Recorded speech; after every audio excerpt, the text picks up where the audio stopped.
What's up, ladies and gents? Great to see you again. This is going to be my last video on Journey. I had a lot of fun playing this. I gotta say, after playing through it 3 times, I still would love sharing this with other people. Definitely something you would enjoy backseating. This game is Grammy nominated, I think, and won 5 BAFTA awards. So definitely a game worth looking into. Relatively short, cheap, indie game of the year, and I found a lot of love for this game. So today, this is going to be a full playthrough of the game. This is going to be a trophy walkthrough. There are 14 total, 1 gold, 2 silver, and 11 bronze if you're playing on the PlayStation versions. And I'm going to give you some guidance on how to get those if you've already gotten all of the aesthetic juiciness you've gotten out of the game. I do recommend you playing it yourself, just so you can enjoy it for what it is, a marvel for the eyes and the ears. So once you've gotten that out of the way, if you just want to go for the achievements, I'll point those out to you in the vid. So let's get started.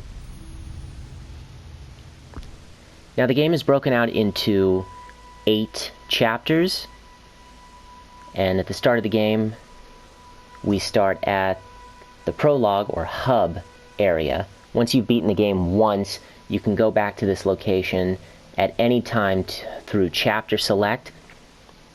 Some of the trophies here are chapter specific, others are collectible, and they do stack, so you can play through the game multiple times. You don't have to worry about collecting the same stuff more than once, but for the purposes of this walkthrough, we're going to try to get everything on the first go. There's one time-based trophy, which I'll mention later, and a couple co-op trophies that rely on playing with other people, which you can run into this game. I've only ever run into 1 other player per level, and while it is theoretically possible to get every single trophy on a single playthrough, the odds of that happening are extremely slim. And I'm just gonna try to get through the tutorial as quickly as possible. So there are 2 collectible trophies.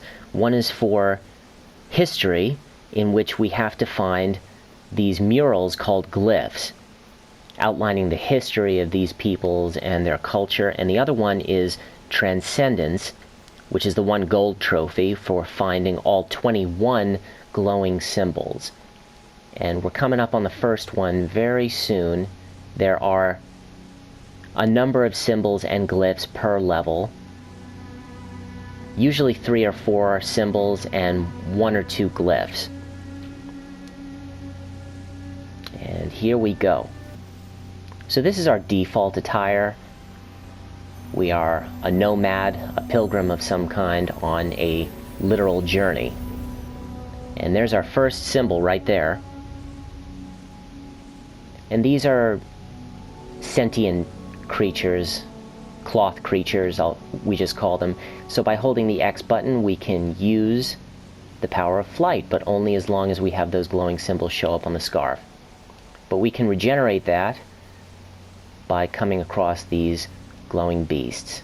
And by holding the circle button, you can let out a tune, call them towards you, and restore that. So the central hub is over there, towards the mountain, but I'm going to get the first glyph, which is actually in the ruins over there. And here's our first glyph. So what you got to do when you run into these is let out your symbol sound. And once that lights up, all 4 of those have to light up in order for it to activate, and that's your glyph for the run, first of 10. Now, let's work our way down to the hub area, and there will be 2 more symbols down here for the level. I'm going to grab those first, just to lengthen my scarf as much as possible. So the first one is over here, You can see it glowing off in the distance. But I'll grab it after I take a shortcut around this central pillar. What you want to do is snake your way around, and it's hidden on the left side of the stairs. There's our second glyph. Sorry, second symbol. And then climb the stairs all the way to the top. Whenever you run into these burnt banners, they can actually be activated by holding circle like the game indicates. And you already have a bit of floatiness about you even if you're not pressing X. And your scarf will fully restore with energy whenever you pick up one of these symbols. So that's the third symbol and the final one. The hub is the chapter select, so each one of those entryways gives you access to one of the 8 levels, but we're going to run through it the old-fashioned way. And if we go up here, after you've gotten Transcendence, found all 21 symbols, these tombstones, these markers, all 21 of them should be fully lit, and this pillar of light will show up.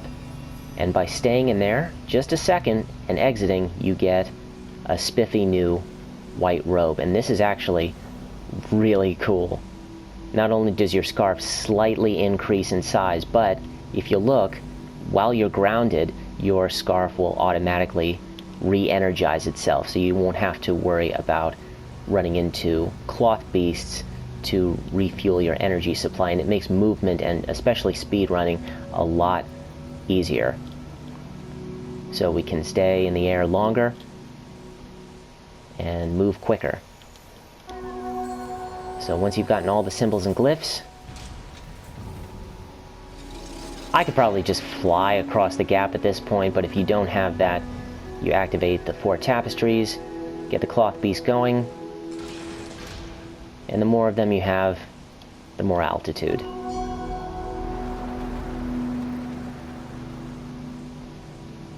And that's our level. And the other thing to note, once you get to the very end of the level before you move on, you'll see those gravestone-like tablets, just like that area over there where we switched robes. You'll see a number of them equal to the number of symbols that you could have found on that level, and the number that are lit up are the number that you have found. So in this case, all 3 are lit up, so I found all 3.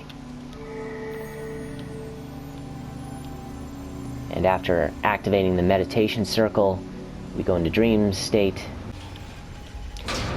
And we're back and ready to move on to the next level. This will be the bridge stage. And here's where the level-specific trophies will turn up. So this one might be better off if you turn co-op off, just so you don't stand a chance of accidentally activating the bridge, which we're about to assemble. So the trophy's called Threshold, and what we need to do is we need to get from where we are now across this broken bridge without fully completing it. So what you're going to do to activate the bridge is these especially long tapestries need to be fully activated, but we're going to ignore this first one right here because it plays a crucial role in us getting over there. This is going to activate the second section of the bridge. And that's going to be one of 4 sections.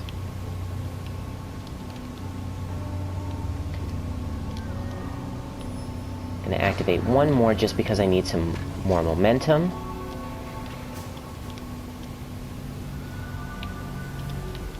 Nope, wasn't high enough. So our first symbol, you can see it at the top of the waterfall, is over there, and you should have enough momentum to get over there. If not, you want to pick up the other 2 symbols, which are on the left side. And underneath this waterfall, as is per the norm for so many role-playing games out there, we've got a secret underneath, and it is the glyph for the level. So, I've seen many treasures hidden behind waterfalls, but that's probably the first one made of sand that I've ever seen. And over there off in the distance, you can see another glowing symbol, second one of the level.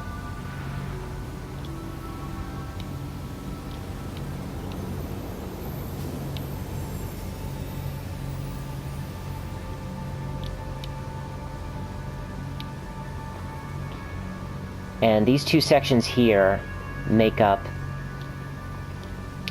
the third and fourth parts of the bridge.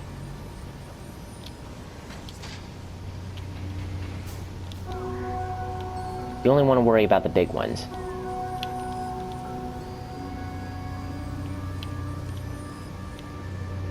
And the last symbol is in pretty plain sight. If you look to your left at the start of the level, you'll have a good vantage point to see the glowing marker there. I usually get this one first, just because it's easier to circle around clockwise.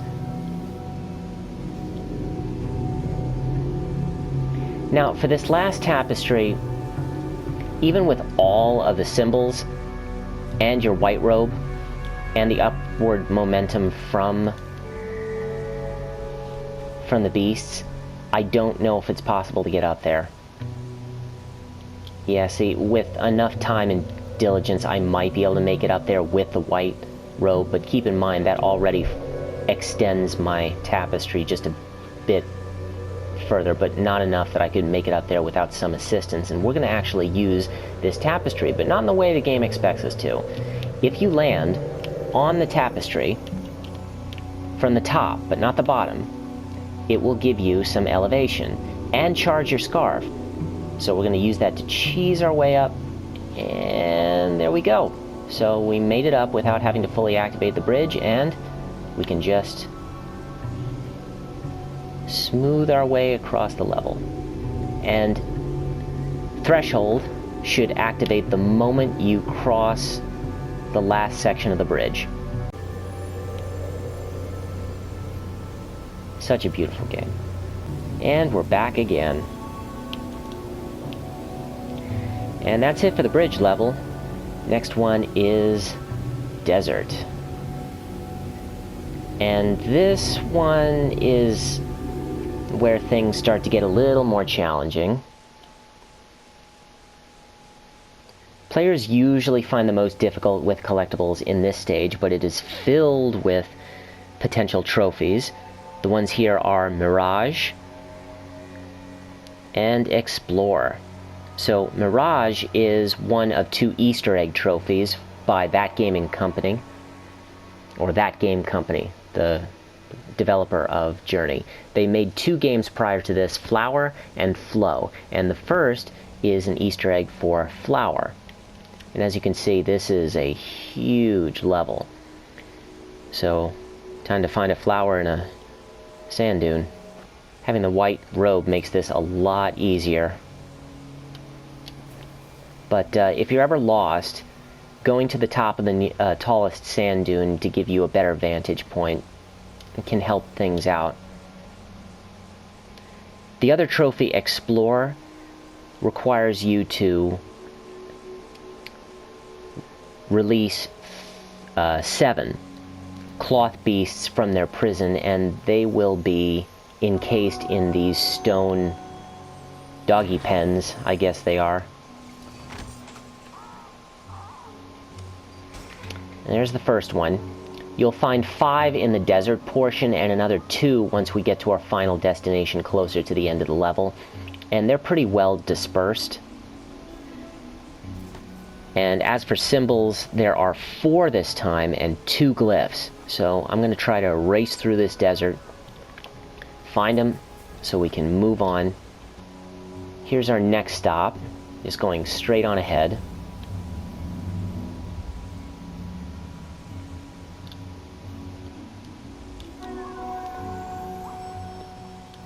Following the cloth beasts in the beginning is a pretty good way of locating the other places, but I wouldn't suggest going by the number of cloth beasts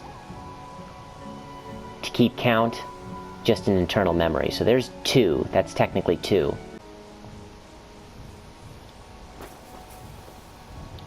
So this is cloth beast number 3,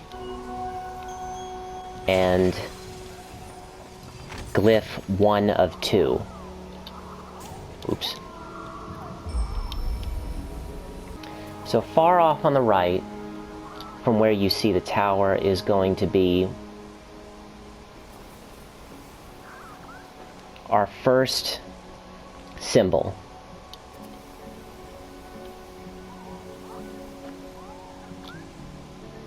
It should be, or no, I'm wrong, sorry. This is going to be our second and last glyph. No symbols or cloth beasts here, so once you activate that, you can move straight on. Now the flower is a bit hard to find because it's hidden in a bowl surrounded by very tall dunes, but not the tallest. And is that it? Yep, this deep area right here. And just tapping the circle button when you're close enough, you'll see that's the flower. That's the Desert Mirage. Yeah, it actually makes musical notes when you approach it. That's cute. And I can see where we missed one. Back here. Our first symbol.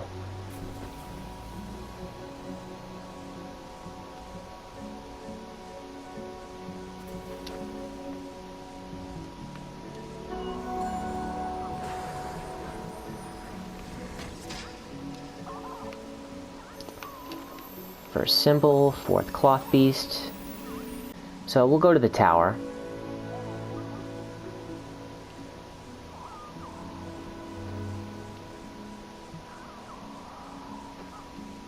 And here we should find the fifth cloth beast.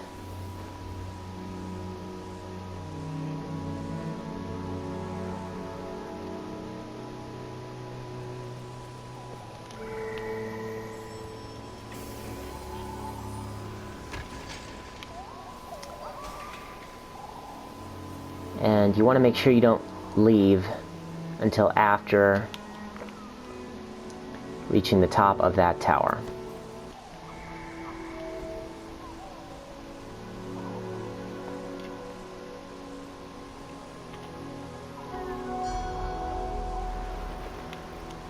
And that should be our second symbol. Perfect.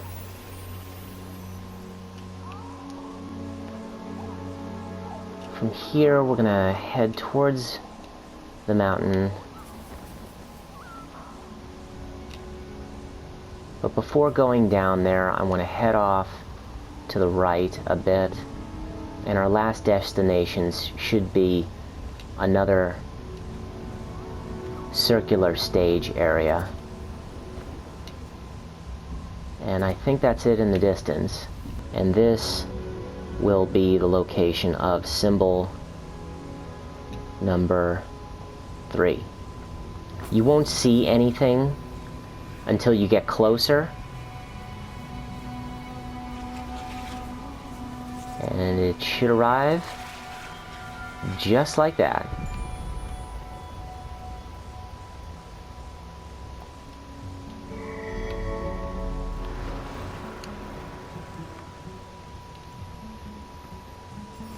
And alright, let's circle back.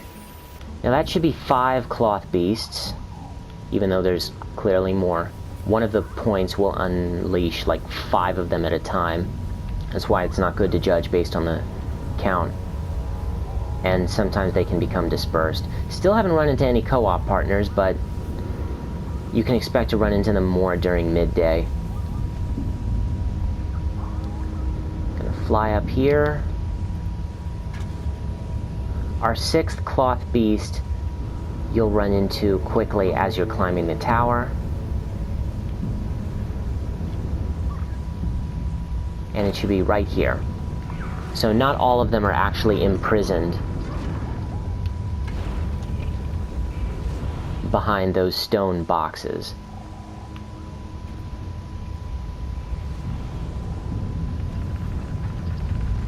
Closing in on the end of the level.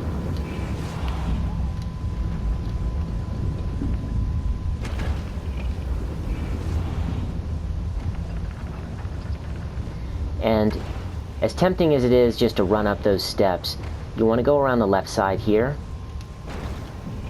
to find symbol number 4, hidden away just underneath.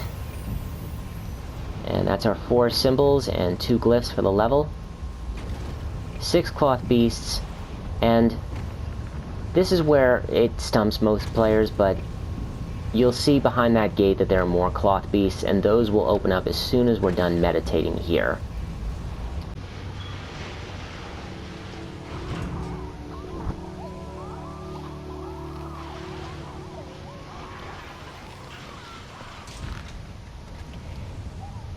Alright, and that last gate opening should have marked the release of 7 cloth beasts, even though it's 7 points of release, not 7 numbered.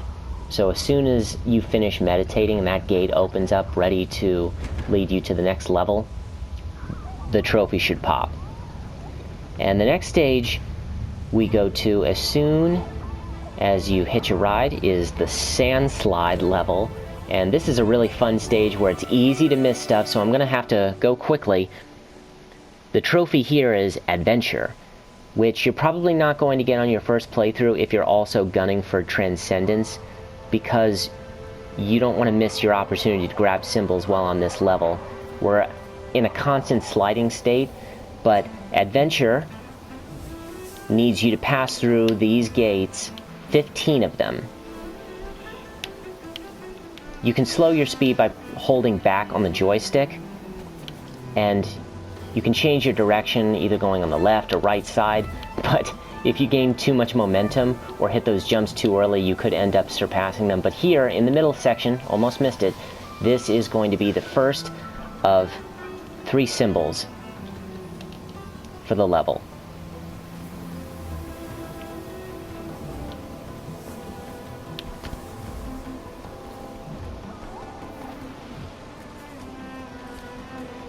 And unfortunately, I'm definitely not going to get 15 gates, but this is a very quick level to finish and a fun one too, so consider this like the Tony Hawk level of the game. You're not going to be able to pull off any tricks, but as soon as you come out of that sand gate, that's the first half of the slide level, and you can just float down here to symbol number 2 of 3. Now, in order to get to that next gate for the second leg of the surfing stage, you're going to need to activate that platform and release some more cloth beasts. So, doing that to get the 4. I'm going to do these first.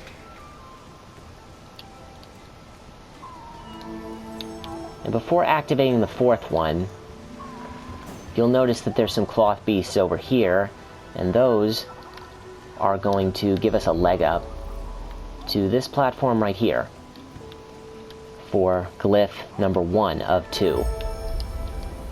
So this is the rest stop area for the sand slide.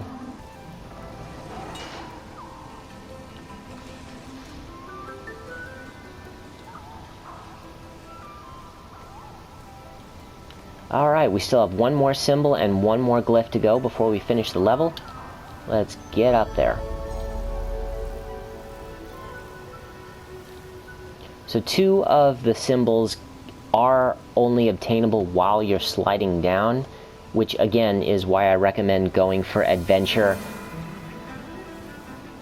on your second playthrough when you can take more time for precision aiming, especially because if you're using the PlayStation controls, holding the controller in a certain direction will cause it to veer a bit. Now you can go left or right around this tower, but going right seems like a better option.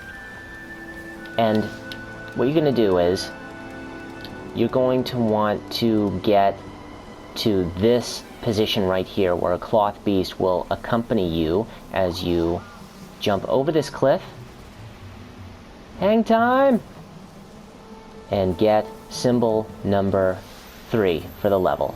Just grab that, and as you can see, we skipped so many of those gates just passing through. There are enough gates in the level that you can afford to miss a couple, but there's no way you're going to get 15 and get all 3 symbols of the level. But it's really fun. It's really fun.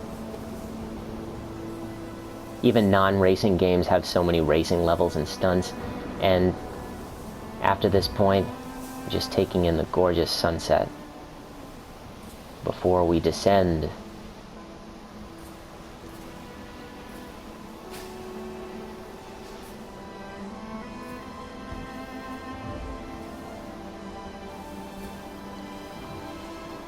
Almost done with the level.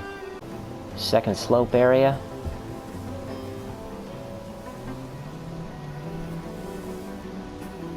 Woohoo! Oh, faster, faster! Ah! Woohoo! All right. And this is where we are coming up on the beginning of the end of the sandslide level. So you may be tempted to just go straight for the meditation, and if you're playing on a darker setting, you may overlook this, but if you look to your left, just before the meditation area, there is, hidden off to the side, glyph number 2.